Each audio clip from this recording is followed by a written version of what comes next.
이슈토크입니다. 2030 부산 월드엑스포 개최 확정을 계기로 55보급창 부지반환의 필요성이 대두되고 있습니다. 지난 29일에는 부산 지역 50여 개 시민단체가 모여 미군 55보급창 반환 범시민 운동본부를 출범시키고 55보급창 반환을 위한 활동의 본격적인 시작을 알렸는데요. 각종 문제들로 지지부진했던 55보급창 반환 논의가 탄력을 받게 될지 관심이 집중되고 있습니다. 그동안의 추진 과정과 함께 향후 활동 계획 및 대응 방안 등에 대해서 이야기 나눠보도록 하겠습니다. 부산발전시민재단의 변상준 사무총장, 부산시의회 김종환 의원과 함께합니다. 안녕하십니까? 안녕하세요. 반갑습니다. 네, 반갑습니다. 네, 반갑습니다. 현재 부산시민공원으로 조성된 이 옛 하야리아 부지와 함께 55보급창은 좀 부산의 근대사를 들여다볼 수 있는 그런 곳인데요. 구체적으로 어떤 역사를 갖고 있는지 설명을 좀 해주시죠. 네, 부산 동구 범일동의 주한미군 55보급창을 일제 강점기에 만든 것으로 부산의 굴곡진 근대사를 가지고 있습니다. 특히 1941년 태평양 전쟁을 일으킨 일본이 국가 총동원령을 내려서 45년 평화 때까지 우리나라의 식민지를 총동원하여 석탄 및 군수 물자를 보관하려고 만든 55보급창이었습니다. 네. 55보급창 옆에는 당시 이제 부산 그 노동자들이 살고 있었던 매축지 마을이 있으며 특히 인근에 부산역과 문현 금융단지 등이 자리하고 있습니다. 해방 뒤에는 55보급창을 미군이 인수하여 지금까지 미군 부대가 사용하는 것으로 알고 있습니다. 네, 우리나라의 좀 아픈 역사와 근대 역사를 좀 잘 간직하고 있는 네, 그런 그렇습니다. 곳이라고 볼 수 예, 있겠네요. 그렇습니다. 일단 55보급창을 시민의 품으로 좀 돌려받기 위해서 앞으로 뭐 이전부터 노력을 좀 해왔었는데요. 그래도 지금까지 좀 진척이 없어서 좀 안타까움을 더하고 있습니다. 55보급창 반환을 위해서 그동안 어떤 노력을 좀 해왔는지 설명을 부탁드립니다. 우리 땅 되찾기 운동이 1995년부터 우리 부산에서도 시작되었습니다. 네. 다른 지역도 마찬가지였고, 그러다 보니까 우리 하야리아 부대는 2002년도에 반환을 받게 됩니다. 네. 그런데 이 55보급창은 조금 전략적 가치가 하야리아 부대와 좀 다릅니다. 왜냐하면 물자를 수송해야 되고 항만이 끼고 있어야 되기 때문에 네. 그러다 보니까 이거는 하야리아 부대는 우리 부산의 품으로 시민의 품으로 돌려받았는데 55보급창은 돌려받지 못했습니다. 네. 그렇지만 그 손 놓고 있었던 건 아닙니다. 그래서 그 돌려받는 과정에서 하야리아 부대에서 이거는 가치가 자꾸 상승하다 보니까 네. 부산시에서 2030 공원 녹지 계획을 세웁니다. 예. 2011년도에 그리고 2013년도에는 원래 일반 상업지역이었고 그 다음에 55보급창이 준공업지대였습니다. 그걸 갖다가 공원 녹지로 그냥 바꾸기도 합니다. 그런 노력을 해오다가 계속해서 노력을 해도 안 되다 보다가 2015년도 인근 주민들 동구 주민들이죠. 그래서 간담회나 공청회 이런 등을 개최하기 시작합니다. 네. 그렇지만 이 시에서는 별다른 반응이 없었는데 이게 2030 등록 엑스포가 국가 사업화됩니다. 예. 그러다 보니까 이게 북한 재개발 쪽에 엑스포를 개최할 수 있는 장소를 물색하다 보니까 55보급창이 걸림돌이 되는 거죠. 그래서 예. 이걸 포함해야 되지 않냐라는 여론이 지역사회에 이제 일어나게 됩니다. 그래서 네. 며칠 전에 범시민추진위원회가 이제 구성이 되고 시민들의 반환 운동은 이제 시작되었다고 볼 수 있습니다. 예, 앞서 말씀해 주신 대로 우리 땅 되찾기 운동의 일환으로 55보급창과 함께 하야리아 부대 반환 운동이 시작이 됐었는데요. 뭐 하야리아 부대는 시민공원으로 돌아온 것과 달리 55보급창은 돌아오지 못했습니다. 그렇습니다. 과거에 좀 무산된 이유가 있나요? 아무래도 이제 이게 그 정치권에서 먼저 앞에서 당겨주고 행정적으로는 뒤에서 받침을 해줘야 되는데 그게 아마 좀 미비했던 것 같고요. 당시에는 부산 부시장이 행정부시장이 실제로 컨트롤 타워가 돼서 전체를 다 관리를 했었는데 아마 그게 아마 좀 부족했던 것 같습니다. 현재로 보면은 여러 가지 복잡한 문제가 있습니다만 그 국방부와 해양수산부하고 얽혀간 여러 가지 사연이 좀 많이 있습니다. 네. 이것을 행정적에서 풀어줘야 되는데 그렇지 않고 또 이제 컨트롤 타워가 없으니까 누가 나서서 해야 될 부분이 전혀 없어서 그런 문제가 있습니다. 네, 뭐 여러 가지로 좀 복잡하게 얽혀 있다라고 보면 되겠네요. 예, 그렇습니다. 네, 일단 2016년 당시에 주한 미 대사가 이 미국 고위 인사로는 처음으로 반환 가능성을 좀 내비쳤습니다. 그래서 이전 되는 것 아니냐는 기대감이 좀 있었는데요. 큰 진전을 좀 보지는 못했습니다. 이 55보급창 이전에 있어서 좀 가장 큰 걸림돌이 있다면 어떤 게 있나요? 제가 보기엔 한 4가지 정도가 있을 거라고 저는 생각합니다. 네.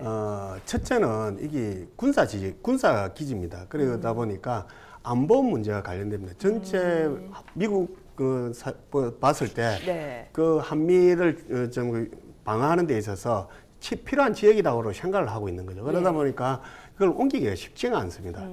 그리고 이게 그다음에 옮긴다고 했을 때 두 번째 문제가 대체 부지가 있어야 됩니다. 그런데 이 55 보급창이 하는 역할이 뭐냐면은 8부두에서 미국으로부터 물자를 싣고 가지고 그 물자를 55 보급창에 적재를 했다가 그걸 우리나라 내에 있는 자기들 기지에다가 전달해 주는 역할을 합니다. 그러면 대체 부지도 이와 같은 역할을 할 수 있는 지역이 돼야 됩니다. 그런 게 가장 중요한 게 뭐냐면은 항만과 철도가 같이 있어야 되는 지역이 된다는 거죠. 그럼 한정이 될 수밖에 없고 지금 이제 떠오르고 이제 신앙만이 떠오르고 있다 하지만은 세 번째 문제가 지역 주민과의 갈등이 발생할 가능성이 굉장히 많습니다. 왜냐하면 우리가 여기서는 발전을 하기 위해서 옮기라 하는데 만약에 옮긴 지역은 어떻게 되겠습니까? 발전이 안 된다는 게 뻔한 거 아닙니까? 그러다 보니까 그 지역 주민들이 반대할 가능성이 굉장히 높습니다. 우리가 흔히 저 강정말 있죠, 제주도. 해군 기지 선다고 엄청난 반대가 심했지 않습니까? 맞습니다. 그런 문제가 또다시 발생할 가능성도 있고 또 한 가지는 미군 기지입니다. 이거는 미군 기지다 보니까 이념 문제까지 나올 가능성이 있습니다. 전국적인 이슈가 될 가능성이 있기 때문에 그런 문제를 해결할 수 있는 방안이 나오지 않으면 좀 더 힘들어질 것이고 네 번째는 이전 비용 문제입니다. 이전 비용이 하야레 보다가 한 4,500억 이상 들었고 2015년도 부발련의 연구 결과에 보면은 한 2,500억 정도가 든다고 합니다. 이 비용을 누가 감당할 것이냐라는 문제가 걸리고 그다음에 이게 복잡하게 얽혀 있다고 말씀하셨습니다. 위원님께도 말씀하셨어요. 그 문제를 해결해야 됩니다. 그 문제 해결하지 않고서는 옮기기가 쉽지 않을 거라고 저는 생각합니다. 그러면은 말씀하셨듯이 좀 시민들의 반발도 있을 수 있겠고요. 55 보급창 반환을 위해서는 좀 시민들의 여론을 모아야 할 필요성이 있겠다 이렇게 느껴지는데 이를 위해서 뭐 55 보급창 이전 및 반환의 필요성에 대해서 말씀을 좀 부탁드립니다. 이게 굉장히 중요한 게 저는 두 가지라고 생각하는데 부산시가 아직까지 안 나서는 집중적으로 좀 안 나서는 게 조금 아쉬운 것도 있습니다. 이걸 부산시와 부산 시민의 입장으로 생각을 해야 되는데 중앙정부의 입장으로 생각하면 절대 옮길 필요도 없고 이유도 없는 거죠. 자기들은 뭐 군사 전략성 있는 거고 미국과의 문제도 다툼도 있을 수도 있고 그다음에 각 부처 간 협의를 거쳐야 되는데 곤란한 문제가 생기고 나중에 예산이 딱 결정되고 나면은 예산까지 지원해 줘야 되는 문제가 생기기 때문에 그런 문제가 생깁니다. 그러면 부산시나 부산 시민의 입장으로 생각을 해야 됩니다. 그러면 이게 뭐냐면 북한이 지금 재개발된다고 지금 결정이 나 있고 그다음에 문행 금융단지가 있습니다. 그다음에 이 해양 클러스터 쪽으로 연결이 돼야 되는데 그 중앙에 55 보급창이 있는 겁니다. 딱 끊겨버리는 거죠. 그리고 그다음에 도심 어떤 뭡니까 재생의 상징적 구역이 돼야 될 지역이 어디냐면 그 바로 지역에 매축지가 있습니다. 우리 지역이 굉장히 어려웠던 지역이었고 부산이 생기면서 항만이 되면서 항만 노동자들이 거기에 매축지에 살고 오던 지역입니다. 그러면 이게 부산시 입장에서 도시 재생의 어떤 상징적으로 키워야 될 부분이 있는데 55 보급창 때문에 못 키우게 되는 거죠. 그런 문제를 생각한다면 부산시 입장이나 부산 시민의 입장에서는 반드시 이전을 해야 되는 지역이라고 저는 생각합니다. 금방 사무총장님께서 부산시에서 좀 나서야 되는데 왜 안 나서냐 이렇게 말씀하셨는데 의원님이 보기에는 어떠세요? 저도 지난 2015년도에 제가 이제 시정 질문 5분 발언을 통해서 TF팀을 구성을 좀 해서 빠른 시간에 이걸 반환할 수 있도록 좀 노력을 했으면 좋겠다는 말씀을 좀 드린 것도 있습니다.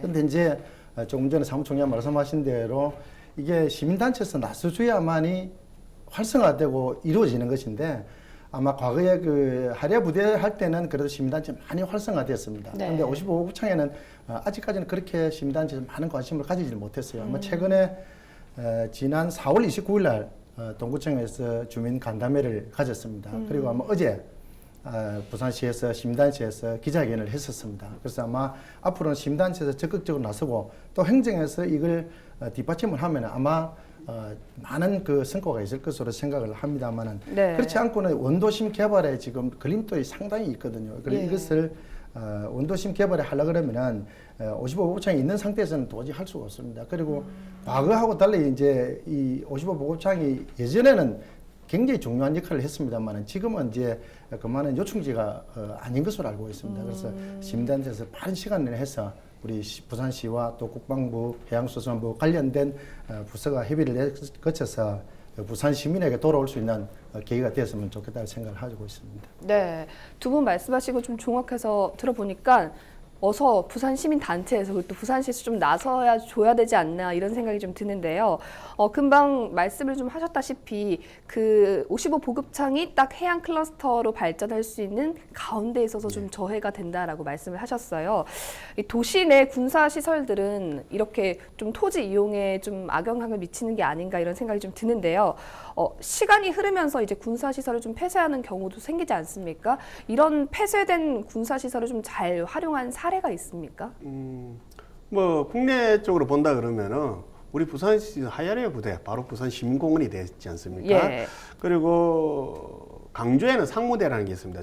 육군 초급 장교를 가르치는 그 부지가 한 60만 평 가까이 됐었는데 네. 이 도심 한가운데 있다 보니까 불편했죠. 그러다 보니까 이 얘기가 되기 시작해서 시민들이 요구를 했습니다. 그리고 거기는 우리 아픈 역사 5.18이 일어났던 지역입니다. 그래서 거기 이전하면서 한 10만 평 정도 5.18 기념공원을 만들고 네. 나머지는 상업지구, 주택지구 이런 식으로 해서 도심 재개발을 이렇게 했었습니다. 네. 그다음에 인천에 그 월미도라는 거 아시죠? 예. 지금 뭐 섬은 아닙니다만은 거기가 원래 미군의 그 해양 경비대가 있었던 거예요. 6.25 전쟁 이후에 있었던 지역을 지금은 뭐 도시 수도권 사람들이 엄청나게 많이 가는 월미 공원으로 만들어지기도 했습니다. 네. 그 외국의 사례를 보면은 미국 같은 경우에는 대이온 군사 해양 터미널이라는 게 있습니다. 이거는 우리 부산 항만만 하기 때문에 이게 이제 역할이 없어지고 밖으로 나가게 되면서 지금 우리 북한 재개발 같은 형태로 도심도 만들고 그다음에 공원도 만들고 뭐 문화시설도 만드는 형식으로 복합용대 워터프론트를 만들었었습니다. 네. 그리고 또 지금 올랜도 해군 훈련소가 있었는데 그는 볼드윈 파크라 해서 네. 거기도 우리처럼 그냥 하야레부터 완전히 공원화한 건 아닙니다. 공원화하지는 않고 공원과 주택, 상업지구 이렇게 해서 도심을 재개발을 했습니다. 이걸 할 때마다 이분들이 진행할 때 우리 시민들과 함께 어떻게 해 나가야 되느냐는 청사진을 같이 공유하고 네. 그렇게 이끌어 나갔습니다. 또 조금 예외적인 게 샌프란시스코 프레지디오라는 지역이 있었는데 네. 이 군사기지는 옛날에 미국이 처음 시작될 때 스페인이 점령했던 군사기지를 만들었다가 뭐 뒤에 좀 바뀌고 하다 보니 역사가 굉장히 오래됐습니다. 그래서 건물 자체도 굉장히 오래됐겠죠. 네. 그러니까 근대 역사 건물처럼 그 자체를 그냥 공원화하고 관광시설하고 그리고 거기에 있던 역사성이 좀 없는 건물들은 임대를 해서 물건을 팔게 상업시설도 하고 그다음에 또 주택 같은 거는 일반 시민들이 주택에서 주택단지도 만들고 그렇게 활용하는 경우도 있었고 네. 일본은 타치카와 비행기 기지는 아예 구경 소화 기념공원으로 아예 만들어 버렸습니다. 예. 조금 독특한 게 어디냐면 일본 오키나와입니다. 예. 오키나와는 미국의 군사시설이 거의 대부분이 모여있을 정도로 엄청나게 많은 게 오키나와 본토의 거의 18.4%가 군사기지였어요. 예. 그러니까 이 문제는 조금 다르게 풀었습니다. 왜냐면은 어떻게 풀었냐면은 워낙 많은 영토가 되다 보니까 원래 있던 원 소유자한테 좀 반환하는 형태로, 반환하는 형태로 좀 풀어가지고 했는데 그게 좀 제대로 개발이 안 되다 보니까 다시 또 위원회가 만들어지고 새로운 방향으로 지역 발전과 함께하는 그런 계획을 만들어가고자 노력하고 있는 것으로 그렇게 알고 있습니다. 네, 뭐 들어보니까 근대 그 역사를 볼 수 있는 뭐 기념 사업 공간으로 그냥 만들기도 하고 예. 또 시민들이 좀 즐길 수 있게 시민들에게 돌려주는 그런 방향으로 나아가기도 하는데요. 아직까지 뭐 부산시는 결정된 바는 전혀 없습니다만 좀 참고를 해서 그런 계획을 좀 세워보면 어떨까 생각을. 55 보호장에서 2030 공원 녹지 계획에는 들어가 있습니다. 예. 알겠습니다. 일단 그 55 보급창 반환이 좀 확정이 되면 이후에 활용 계획을 세우는 게 굉장히 중요하겠다. 그렇죠. 앞에 말씀을 들어보니까 더더욱 그런 생각이 드는데요.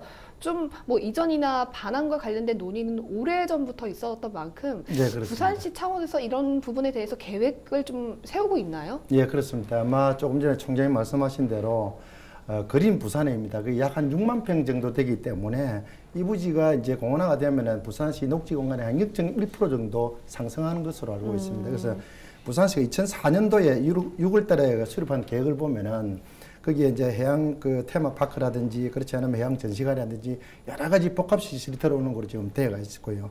2016년도에 제가 이제 그 시정 질문을 했습니다. 그때 당시에 답변이 북한 재개발을 연기한 사업을 했으면 좋겠다는 그런 답변이 있었습니다. 네. 그리고 이제 최근에 2030 그 월드 엑스포 중심축이 이 북한과 지금 55 보급차원을 주변으로 한 그 위치가 되겠습니다. 그래서 네. 상당히 부산으로서는 굉장히 중요한 역할이고 중요한 그 중심지라고 보면 되겠습니다. 그래서 55 보급창이 이제 하나만 두고 볼 것이 아니라 그 주변에 부산역, 자성대공원, 그다음에 그 해양수산공원, 수변공원 등등 해서 많은 그 활용 가치가 굉장히 높습니다. 예. 그래서 그게 그렇게 하려고 그러면은 시민단체와 또 행정 또 우리 정부 단체 한꺼번에 이게 해결해야만 이루어지는 그런 사업이고요. 특히 이제 반환 이후에는 지금 보면은 동천을 중심으로 해가 있습니다. 동천에 네. 가야 이제 수상 그 요트를 띄운다든지 또 동천을 이제 프로젝트가 또 따로 별도가 있습니다. 그래서 55곱창과 동천이 한꺼번에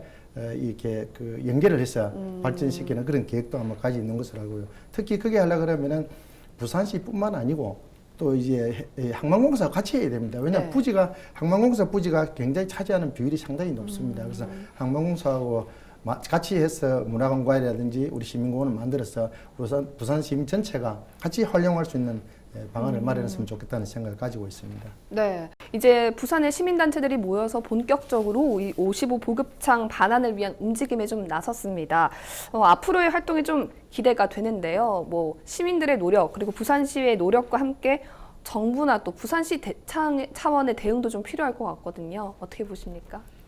우리는 하야리아보다는 성공 사례가 있습니다. 네. 반환받은 사례가 있습니다. 그러면은 그때 당시 어떻게 반환받았는지에 대한 그 절차적 이런 걸 갖다가 그대로 가져와서 잘 해보고 그리고 네. 다른 점이 몇 가지 있습니다. 예. 이거는 대체 부지를 반드시 만들어줘야 되는 군사기지입니다. 그래서 네. 그런 문제, 그런 게 차이점과 같은 점을 잘 보아서 성공 사례와 접목을 시켜가지고 이끌어 나가야만이 우리가 성공해서 우리 부산시 품으로 돌려받을 수 있을 거라고 저는 생각합니다. 예. 그렇지만 그렇게 되려고 그러면은 부산시에서 지금 전단 조직 같은 게 만들어져야 됩니다. 그리고 그 만들고 난 뒤 부산 시민과 함께하는 라운드 테이블도 개최해서 어떤 방향으로 나아가야 될지, 문제점은 뭔지, 짚어야 될 점은 뭔지 네. 이런 거에 대한 시민 공감대와 시도 가져야 되고 그리고 시의회도 가져야 됩니다. 너무 지금 시와 시의회에서 방치하다시피 하고 있는 것은 상당히 좀 제가 생각에 우려하는 점이 아닌가. 지역 발전을 위해서는 좀 중앙정부의 눈치를 좀 안 봤으면 싶은데 예. 너무 눈치를 보는 행정이 아닌가 하는 생각이 들어서 좀 안타깝습니다. 예, 우리 의원님께서는 5분 발언에도 나서시고 굉장히 노력하고 있으셔서 좀 안타까우실 것 같은데, 그렇습니다. 정부나 부산시에서 어떻게 좀 대응을 하면 좋을지 좀 간단하게 말씀 예, 조금 전에 부탁드립니다. 그 총장님께서 부산시나 또 우리 그 시의회에서 방치한다는데 그건 아니고요. 왜냐하면 많은 관심이 있습니다. 근데 그게 제일 따르는 게 예산입니다. 조금 전에 말씀하신 대체부지를 만들어줘야 되는데 사실은 이게 대체부지를 만들려면은 보안 상태 문제가 되고 또는 예산에 따르면은 철도라든지 교통망이 또 확충이 돼야 됩니다. 그러다 보니까 대체부지가 정해지고 난 다음에 하려다 보니까 많은 예산이 따르거든요. 근데 조직에서 이제 실제 그 행정에서는 예산, 그 다음에 그 활성화 방안 등등 하려고 하면 굉장히 어렵지 않습니까? 네. 그런 부분 때문에 시에서 좀 슬로우 모션 천천히 가는 계획이다 보지 실제로 보고 총장님 말씀하신 대로 뭐 관심이 없다, 뭐 전혀 방치한다 이건 아니고 첫째 하려고 그러면은 하이레 부대처럼 예전에 하이레 부대가 할 때는 인간띠를 만들어서 부대를 에워싸기도 했습니다. 약 한 어린이부터 어른들까지 한 2,000명이 시민단체에서 했거든요. 네. 그렇게 하다 보니까 정부에서 많은 관심을 또 가졌습니다. 사실로. 네. 그러다 보니까 부산에도 지금처럼 이 55보호장을 인간대를 위해서 뭔가를 하면 활성화될수록 시민단체가 원하는 방향이 있다면 그렇게 해줬으면 좋겠고요. 네. 또 이제 정부 부처에서 그렇게 하기 위해서는 조금 전에 말씀하신 대로 부산시의회, 그다음 시민단체가 해야 되는데 그 중에 가장 먼저 나서줘야 될 분이 시민단체입니다. 조금 전에 말씀하신 대로 시민단체, 부산시민공원 추진단을 만들어서 실제적으로 시민단체 움직여 주시면은 예산이나 행정이나 계획은 시에서 아마 수반되지 않겠냐 이런 생각을 가지고 있습니다. 네, 어찌됐든 부산 시민의 품으로 좀 돌리기 위한 운동인 만큼 부산 시민분들도 좀 많은 관심을 가져주시면 좋겠다 생각을 해봅니다. 오늘 이슈토크 여기까지입니다. 두 분 함께 해주셔서 고맙습니다. 감사합니다. 감사합니다.